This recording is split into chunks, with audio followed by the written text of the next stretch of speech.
పదుల సంఖ్యలో అనేకమైన అనుభవాలు, అనేకమైనటువంటి ఆత్మ సంబంధమైన అనుభవాలను ఈ దైవజనుడి గురించి మనం వింటూ వచ్చినాం. శనివారం మధ్యాహ్నం నుంచి కూడా మరి యొక్క సాక్ష్యం వింటున్నప్పుడు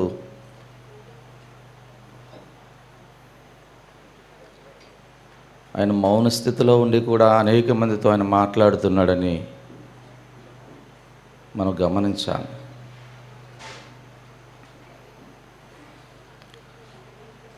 ఇక్కడున్న దైవజనులతో మరి దాదాపు 76 నుండి కూడా, నేను పుట్టినది 76వ సంవత్సరము 1976, 4 నెలలు మరి బిడ్డతో పసిబిడ్డగా ఉన్నప్పుడే విశాఖపట్నం, కాకినాడ నుంచి నా తల్లిదండ్రులు తీసుకొచ్చారని చెప్తూ ఉండేవారు.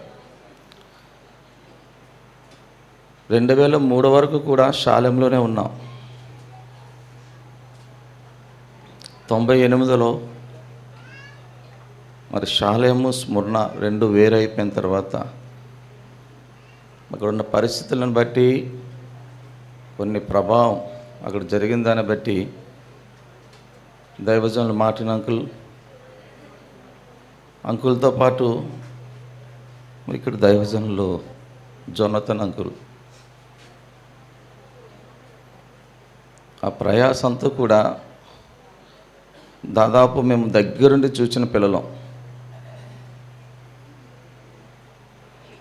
ఆయన దినాల్లో, మార్టిన్ అంకుల్ దినాల నుండి కూడా ఉన్న సండే స్కూల్ పిల్లలముగా మరి ఈ దైవజనుడు జోన్ అంకుల్ చేతుల మీదుగా కూడా మేము ఆత్మీయంగా ఎదుగుతూ వచ్చినాం. శిక్షణ అనుకునే దానికంటే ఆ శిక్ష మాకు ఆశీర్వాదంగా మార్చబడింది. ఎందుకు ఆ మాట నేను చెప్పగలనంటే, శాలెంలో మేమందరం కలిసి ఉన్నప్పుడు జోన్ అంకుల్తో మాకు పరిచయం చాలా తక్కువ. అది మీరు అంటున్నారు కదా 76 వెళ్ళిపోయారు, పరిచయం ఎందుకు తక్కువ అవుతుంది అని. పరిచయం అంటే ఇప్పుడు ఇలా దైవజనులు పక్కన నుంచోవడం అంటేనే కష్టం మాకు. అప్పుడు దూరం నుంచి మేము అలా చూస్తూ ఉండేవారం. ఆ శాలెంలో మాకు పరలోకం ఎలా ఉంటో మాకు తెలియదండి. నిజంగా మనం ఇక్కడున్న ఎవరికి కూడా తెలియదు. కానీ మాకు తెలిసిన పరలోకము శాలెం ప్రార్థనా మందిరం, అక్కడ ఉన్నటువంటి రారాజు దైవజనులు మార్టిన్ గారే. మా ఊహకు తెలిసి వారిని మేము ఒక దేవునిగా అంటే కొలవలేదు. కానీ ఆ 31st నైట్ కానీ, ఆ ప్రత్యేక కూడికలో దినాల్లో కానీ దైవజనులు మార్టిన్ అంకుల్ గారు మనకి చాలామంది అనుభవాలు చెప్పినారు. అయితే మేము అక్కడ పుట్టి పెరిగినాము అని చెప్పడానికి నేను సంతోషిస్తున్నాను. అక్కడ ఆయన చూడగానే నిజంగా దైవభక్తి గల దైవజనులు అని ఆ పేరు ఆ కుటుంబానికి సరిపోయేదిగా ఉన్నదని నేను గర్వముగా చెప్పగలను. ఆ దైవజనుని చూస్తే మాలో తెలియకుండానే భయం, మాలో తెలియకుండానే పాపక్షమాపణ వచ్చేది. నాకు మారు మనసు లేదు, 2 సార్లు మారు మనసు పొందాను. నిర్ణయం తీసుకునేవాడిని, తప్పిపోయేవాడిని, చేతులు ఎత్తేవాడిని సండే స్కూల్లో. ఒకసారి స్టీఫెన్ అంకుల్ మార్టిన్ అంకుల్తో తీసుకెళ్లారు. అప్పుడు బ్రదర్స్ రూమ్ అది. ఇప్పుడున్న శాలెం కాదండి, మీరు చూసే శాలెం కాదు, అప్పుడు మేము ఉండే శాలెం. అది చాలా ప్రత్యేకమైన స్థలం. అది మాకు తెలిసి కానాను అనుకునేవారు. పాలు తేనెలు ప్రవహించే దేశము ఇదేనేమో అనుకునేవారు. అక్కడ చివరి బ్రదర్స్ రూమ్ ఉండేది. నన్ను తీసుకెళ్తున్న స్టీఫెన్ అంకుల్ తీసుకెళ్తున్నప్పుడు అది 88, 89 మధ్యనండి. మేము పుట్టింది 76, 89, 88, 89కి ఏం తెలుస్తుంది దేవుని గురించి? కానీ చేతులు ఎత్తేసేవాడిని.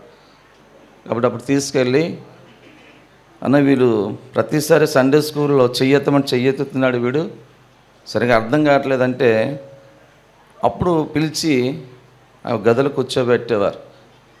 గదిలో కూర్చోబెట్టి అడిగారు, మీ నాన్నగారు ఎవరు, మీ అమ్మగారు ఎవరు అంటే, ఇలా వీర్రాజు గారు, లీడి అమ్మగారు అంటే వాళ్ళని పిలు అన్నారు. అంకుల్ పిల్లొద్దు అంకుల్, ఇది ప్రతిసారి నాకు దెబ్బలు పడుతున్నాయి వాళ్ళ చేతిలో, చాలా దుష్టకార్యాలు చేస్తున్నాను, సండే స్కూల్కి వెళ్ళి వచ్చి సినిమాలు అంటే పిచ్చి నాకు, అంటే ఈ కంప్లైంట్లన్నీ కూడా ఆల్రెడీ ఆయన దగ్గరకు వచ్చేసాయి. అన్నాడు సినిమాలు చూస్తున్నాడు, మందిరంలోకి వచ్చి ఎవరు మారు మనసు పొందారు చెయ్యెత్తేస్తున్నాడు, కాబట్టి వీటితో మాట్లాడినంటే తల్లిదండ్రులు పిలిచిన తర్వాత నేను అనుకున్నాను వాళ్ళ ముందు దెబ్బలు కొడతారేమో. ఎందుకంటే అప్పటికే వీళ్ళు అనేవారు మాటనకులు ఎవరైనా అల్లరి చేస్తే కిందకి పులిపీటం దిగొచ్చి చెవులు పిండేవారంట. అది మాకు తెలియదు, వినడం మాత్రమే. కానీ ఆ పరిస్థితి మేము తెచ్చుకోలేదండి దేవుని కృపను బట్టి. అయితే మా తల్లిదండ్రులు లోపల రాగానే అడిగారు, అన్న వీడు సినిమాలు చూస్తున్నాడు, మారు మనసు పొందాడు, మమ్మల్ని పరిచర్యలో తీసేయండి అన్నారు. ఏమన్నారండి? మమ్మల్ని పరిచర్యలోంచి తీసేయండి అన్నారు. అది ఈ దినాల్లో ఎవరు ఒప్పుకోరు కదా. అయితే ఆయన ఒక మాట అన్నారు, అది యుక్త వయసులో ఉన్నాడు వాడు చేయకపోతే నువ్వు చేస్తావా అని అడిగారు నా తల్లి గారిని. నాకు బలం వచ్చేసింది. బలం వచ్చేసి చాలా బాగా సపోర్ట్ చేశారు దైవ సేవకులు అనుకున్నాను. మరుసటి వారం పట్టుకున్నారు నన్ను. రాత్రి జాన్సన్ అని చెప్పినట్టు జాంకాయలకు వస్తుంటే అక్కడి నుంచి చూశారు, పట్టుకున్నారు, పిలిచారు. అప్పుడే జోనన్న వచ్చారు. రా పట్టుకుని పప్ప పిలుస్తున్నారు నిన్ను, రా పద అన్నారు. అన్న నేను రానన్నా. అప్పటికే 2 జోబులు జాంకాయలు నిండిపోయాయి. రానంటే 2 కోసేసావు అన్నారు. ఎలా చెట్టు ఎక్కామని తెలియదు కానీ జక్కైలా తెలియకుండా దిగిపోయాను. ఏమంటే అప్పుడు మారు మనసు పొందలేదని చెప్పారు మీ తల్లిదండ్రులు, నిజంగా నువ్వు మారు మనసు పొందలేదు అన్నారు. ఏం చేయాలి? ఇప్పుడు ఇందా చెప్పినట్లు లురుతమ్మ గారిని పిలిచి వీడు చాకు ఇయ్య అన్నారు. ఏమన్నారు? చాకు ఇయ్య అన్నారు. చాకు తీసుకురా అన్నారు. నేను అనుకున్న చెవి పిండడమే తెలుసు అందరికీ అన్నారు. చాకుతమ్మ చెవుగానే కోసేస్తారేమో నాది భయం. అంతే కదండి. పెద్దలు అందరూ అనేవారు చెవి పిండేవారు, పప్ప పులిపీటను దిగి వచ్చేసేవారని నాకు తెలియదు నిజంగా. ఎప్పుడైతే చాకు తెమ్మన్నారో నాకు నిజంగా కూర్చోపెట్టి ఎన్ని జాంకాయలు కోసావో, ఎన్ని పుచ్చులు వచ్చాయో ఆ పుచ్చులన్నీ కూడా తీసి పక్కన పెట్టి ఈ మంచి జాంకాయ ముక్కలు అందరికీ పంచిరా అన్నారు. నేనే దొంగోని అని చెప్పినట్టుగా పంచుకొచ్చాను. ప్రేమిన వాళ్ళరా, కొన్ని గంటలు కాదు దినాలైనా సరిపో. అయితే ఆ దైవజనుల పెంపకంలో వారి గద్దింపు, వారు మమ్మల్ని శిక్షించే విధానము ఈ దినాల్లో మమ్మల్ని మీ ఎదురు నిలబెడుతూ వచ్చినాయి. దైవజనులు మరి జోన్ అంకుల్ గురించి చెప్తాను. ఆ దైవజన్ మార్టిన్ గారి గురించి చెప్పేంత నాకు అర్హత నాకు లేదు. ఎందుకంటే నేను కానీ అంకుల్తో ఉన్న పరిచయం స్మరణ నుండి, మేము స్మరణ వేరైన తర్వాత అంకుల్ నన్ను ప్రోత్సాహపరుస్తూ వచ్చేవారు. ఎలా ప్రోత్సాహపరుస్తూ వచ్చినారంటే 98లో స్మరణ మరి దాదాపు విడిపోయింది, స్మరణలోకి వచ్చేసాం, పరిచర్య జరుగుతూ ఉంది. 2000 సంవత్సరంలో నాకు వివాహం జరిగింది. 2000 సంవత్సరం వివాహం 2021లో 2000లో వివాహం జరిగి 2001లో నా భార్య గర్భం ధరించి బిడ్డను కన్నది.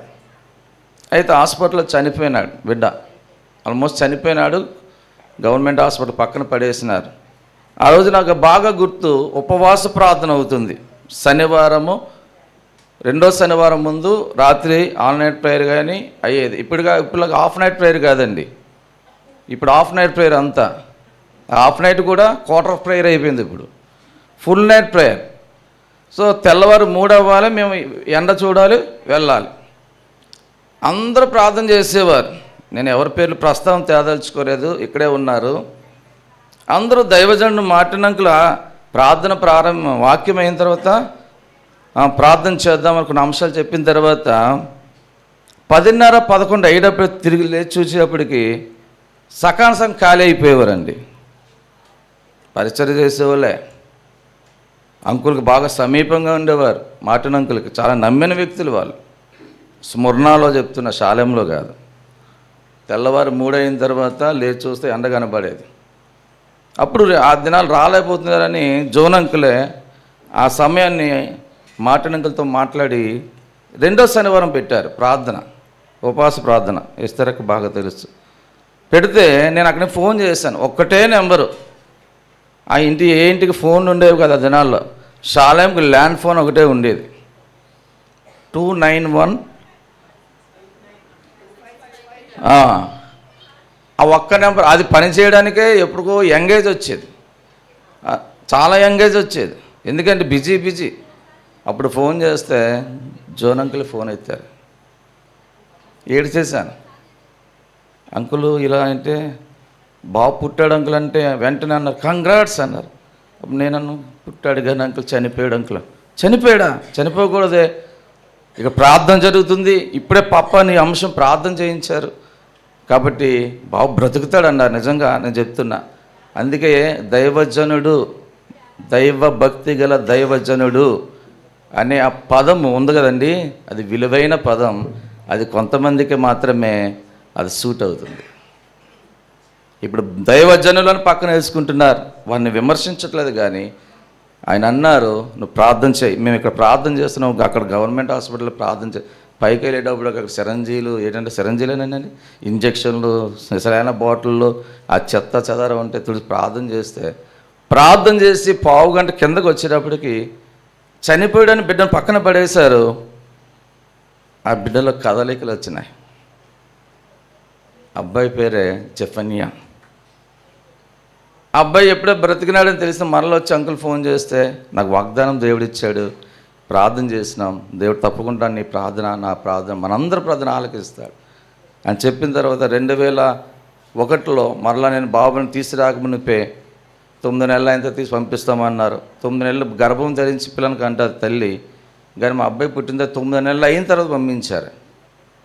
అప్పటి వరకు కూడా దేవుని సన్నిధిలో దేవుని సేవకులతో గడపడానికి అవకాశం ఇచ్చారు.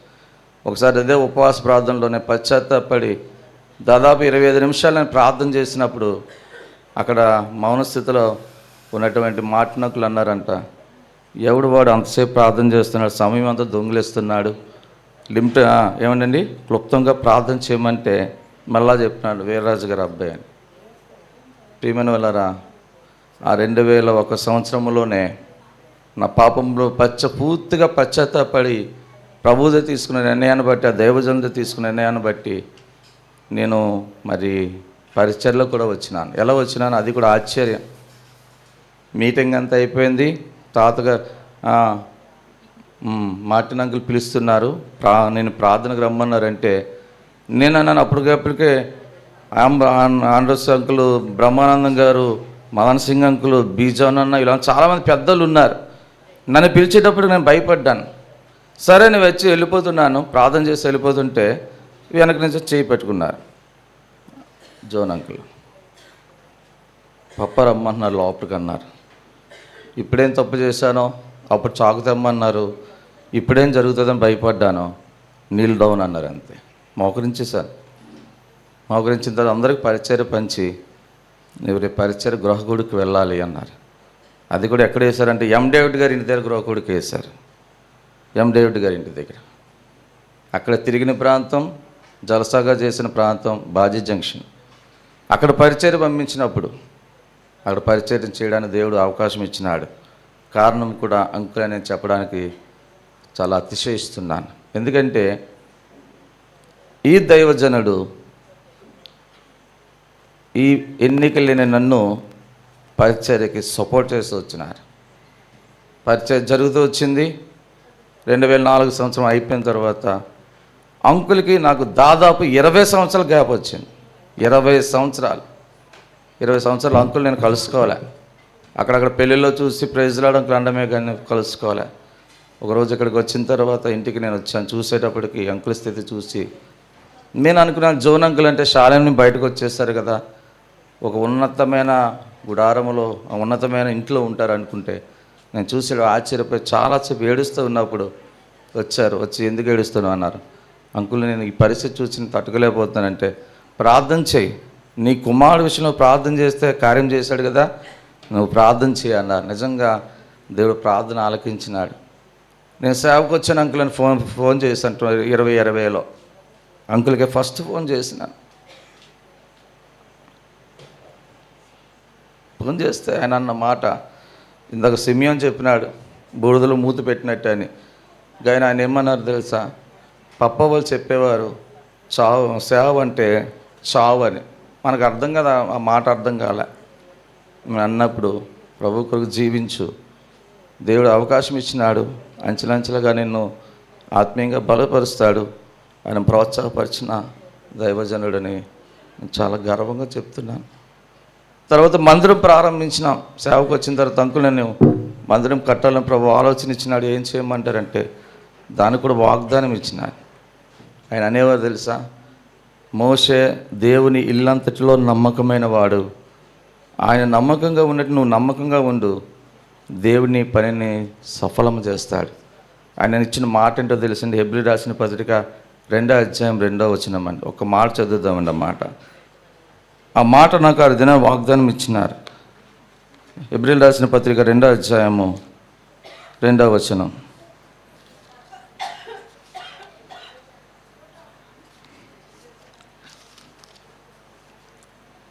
రెండవ వచనం అండి. దేవుని ఇల్లంతటిలో మోషే నమ్మకముగా ఉండినట్లు ఈయన కూడా తను నియమించిన వానికి నమ్మకముగా ఉండెను. ఈ దైవజనుడు నమ్మకముగా ఉండి అనేక మంది యవనస్తులను సేవ కొరకు సిద్ధపరిచినటువంటి వారు. ఇది నా చాలామంది సేవకులుగా ఉన్నామంటే మరి షాలేములో ఈ డివిజన్స్ వచ్చిన తర్వాత దైవజన్ మార్టిన్ అంకుల్తోనూ జోన్ అంకుల్తో మేమందరూ ఉండడాన్ని బట్టి మా ప్రతి సమస్య వచ్చినప్పుడు ఆయనకు చెప్పినప్పుడు ప్రార్థనాపూర్వకంగా మమ్మల్ని బలపరిచేవారండి. మొన్న సాక్ష్యం విన్నాను, ప్రార్థన వాక్యం రెండు కూడా చెప్పి చేసి అని మమ్మల్ని పంపించేవారు. నా యొక్క వ్యక్తిగత జీవితంలో కూడా ఆ రీతిగా కొన్ని సమస్యలు వచ్చినప్పుడు నా సంఘ జీవితంలో నేను మొట్టమొదటిగా ఈయనగా ఫోన్ చేసేవాడిని. అయితే అంకుల్ అనేవారు, భయపడకు, ఇవన్నీ మీకు కొత్త, చిన్నపిల్లలు, దేవుడు సహాయం చేస్తాడు. ఆ దైవజనుడు నాకు నేర్పిన పాఠములు ఈ దినాన్ని దేవుని సేవించుటకు మరి ఆ తర్ఫీదులో ఆ కుటుంబము నుండి నా కళ నెరవేర్చబడిందని చెప్పాలో తెలియదు, అయోగ్యుడికి దేవుడు యోగ్యత ఇచ్చాడని చెప్పాలో తెలియదు. కానీ ప్రభు కృపను బట్టి ఈ దినాన్ని దేవుని సేవలో ఉండడానికి ఈ దైవజనులే చూపించిన మాదిరి, వారు మా కొరకు ప్రయాసపడిన ప్రయాస, మమ్మల్ని ప్రోత్సాహపరిచిన ప్రోత్సాహం అంతా కూడా ఎంతనే నేను చెప్పకుండా ఉండలేను. అయితే ఒక మాట నేను చెప్పాలి, నాలో ఒక దుఃఖం ఉండిపోయింది. బొమ్మూరు దేవసేవకుల కొడుకు వెళ్ళినప్పుడు అంకుల్తో మాట్లాడాను. అంకుల్,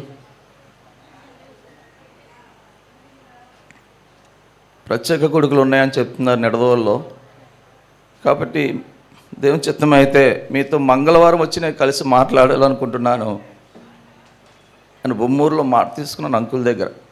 అంటే రేపు దినం అంకుల్ మన మధ్య ఉంటే రేపు నా బాధ అంతా చెప్పుకోవాలి ఆయనకి. ఎందుకు ఈ బాధపడుతున్నానంటే ఆయన నన్ను ప్రేమించి పరిచర్యకు అభివృద్ధిపరచాలి ప్రోత్సాహపరిచినారు. అయితే పరిచర్యలో చాలా కలవరం తీసుకొచ్చిన పరిస్థితులు ఉన్నాయి. ఆయనకి నాకు దూరం పెంచినారు, ఆయన నేను మాట్లాడుకోవడానికి దూరం పెంచినారు. అయితే ఆయనతో మాట్లాడాలి రేపు నేను వచ్చి. ఇంకా నా సమస్య పరిష్కారం లేకుండా అయిపోయింది. నేను అనుకుంటున్నాను, ఒకవేళ ఆ విషయం మాట్లాడుతున్నాను కదా, శ్యామ్ ఎందుకు వస్తానన్నాను, ఒకవేళ దేవుని సేవకుడిగా దేవుడు బయలుపరిచి ఉంటే నా కొరకు ప్రార్థన చేస్తే ఆ సమస్య పరిష్కారం అవుతుందేమో. అదొక్కటి కొరత ఉండిపోయింది నాకు. ఉదయం నుంచి కూడా నేను అదే నలిగిపోతున్నాను.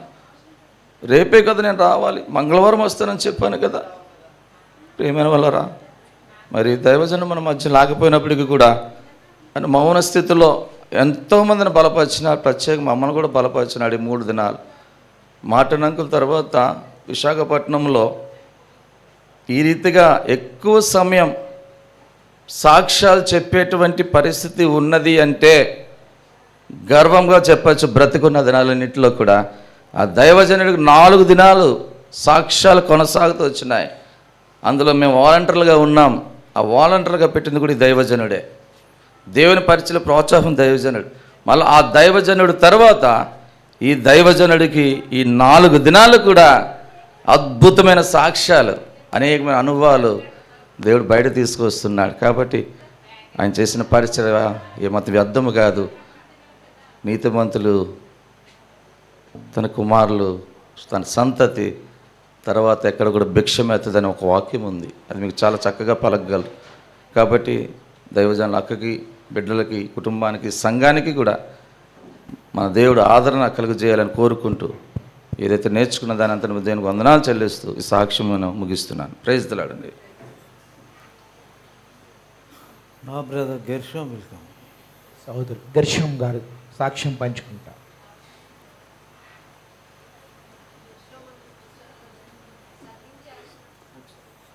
ఓకే. బ్రదర్ ప్రేమానంద్. సహోదరు ప్రేమానందం గారు సాక్ష్యం పంచుకుంటారు.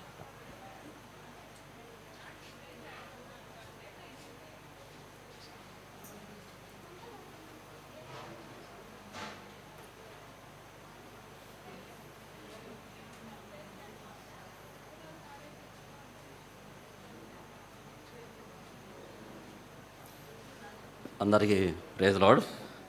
నా పేరు ప్రేమానంద్. యాక్చువల్